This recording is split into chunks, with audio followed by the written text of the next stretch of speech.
Hey everybody, this is Alex Merced from alexmerced.com, and this is Rights 101. Just kind of explaining a lot of the ways people think about rights and some of the existing philosophy around rights. Now, again, what is a right? What isn't a right? Why does it matter? One, it matters because what is a right oftentimes is what people feel government should protect. So basically, government needs to make sure that you have whatever is determined to be a right.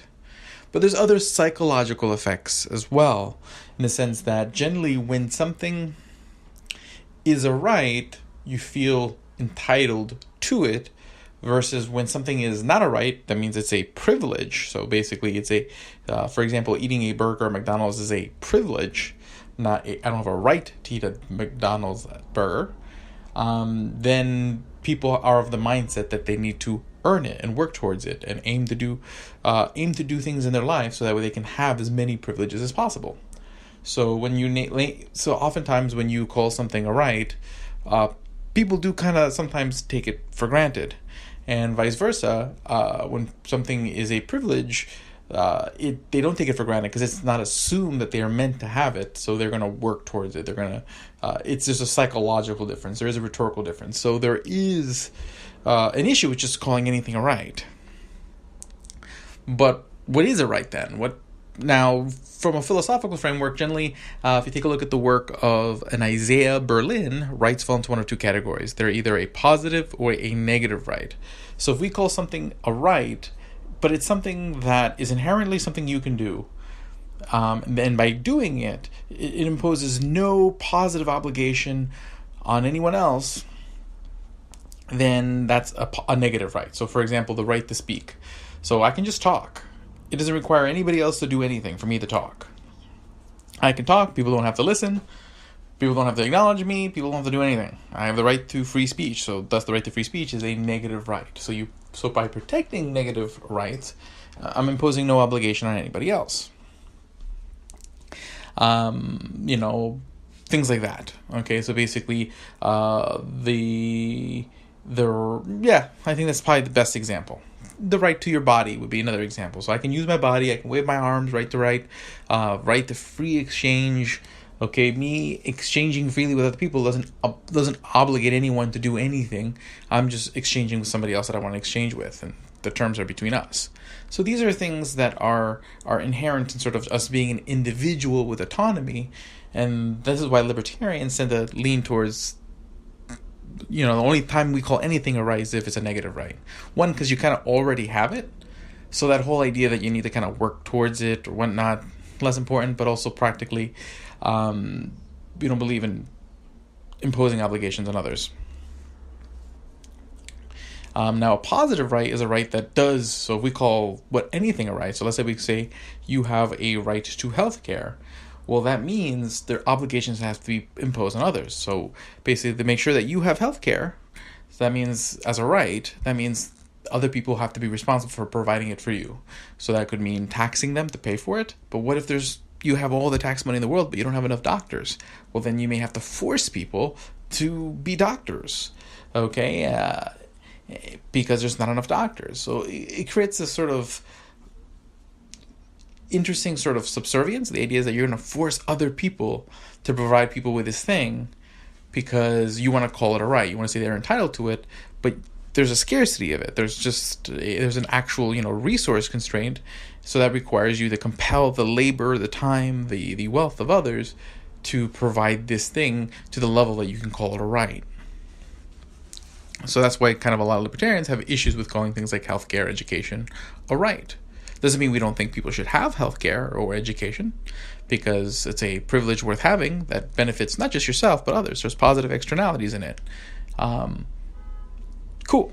And some anecdotal things to think about is I always just take a look at the difference between how students kind of operate through K through 12. A lot of times a lot of kids take their education for granted, K through 12, because it's kind of assumed that you're going to have it. You feel like kind of entitled to it. Like, this is just what you do.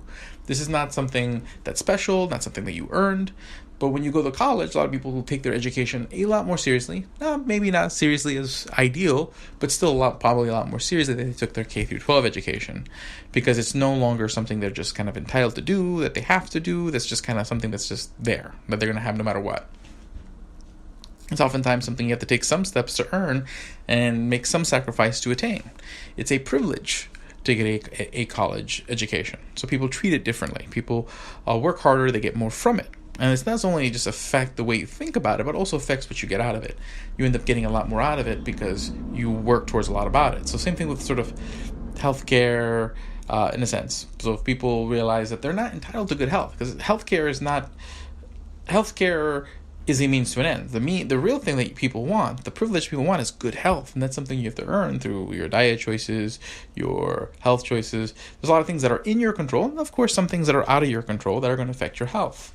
But you aim to, insulate as much of the things you can't control and maximize the use of the things you can control to get the best health possible.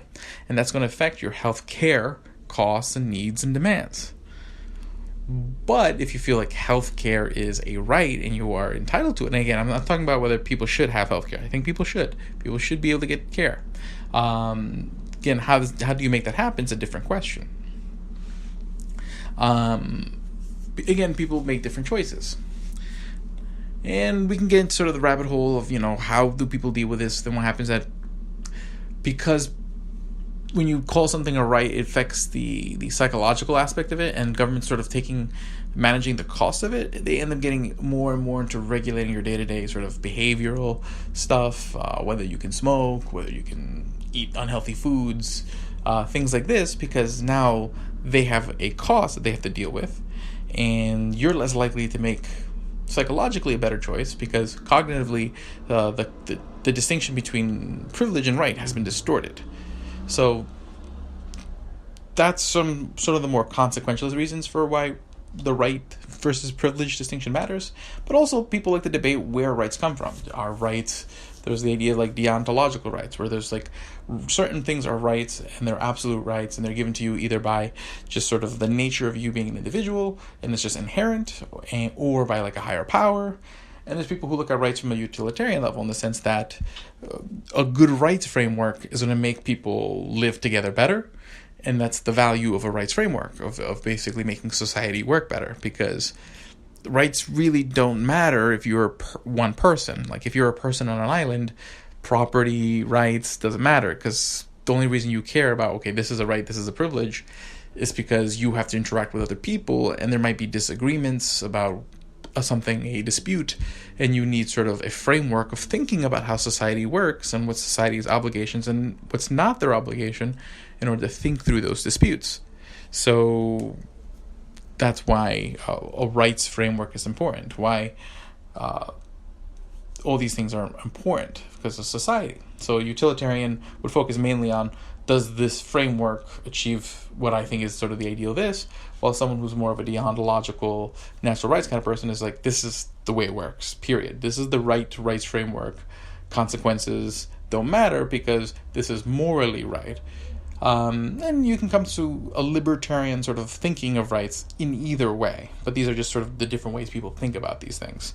So hopefully you found this informative and thoughtful and stuff. My name is Alex Merced. Go to alexmerced.com, learn more, have a great day, and enjoy.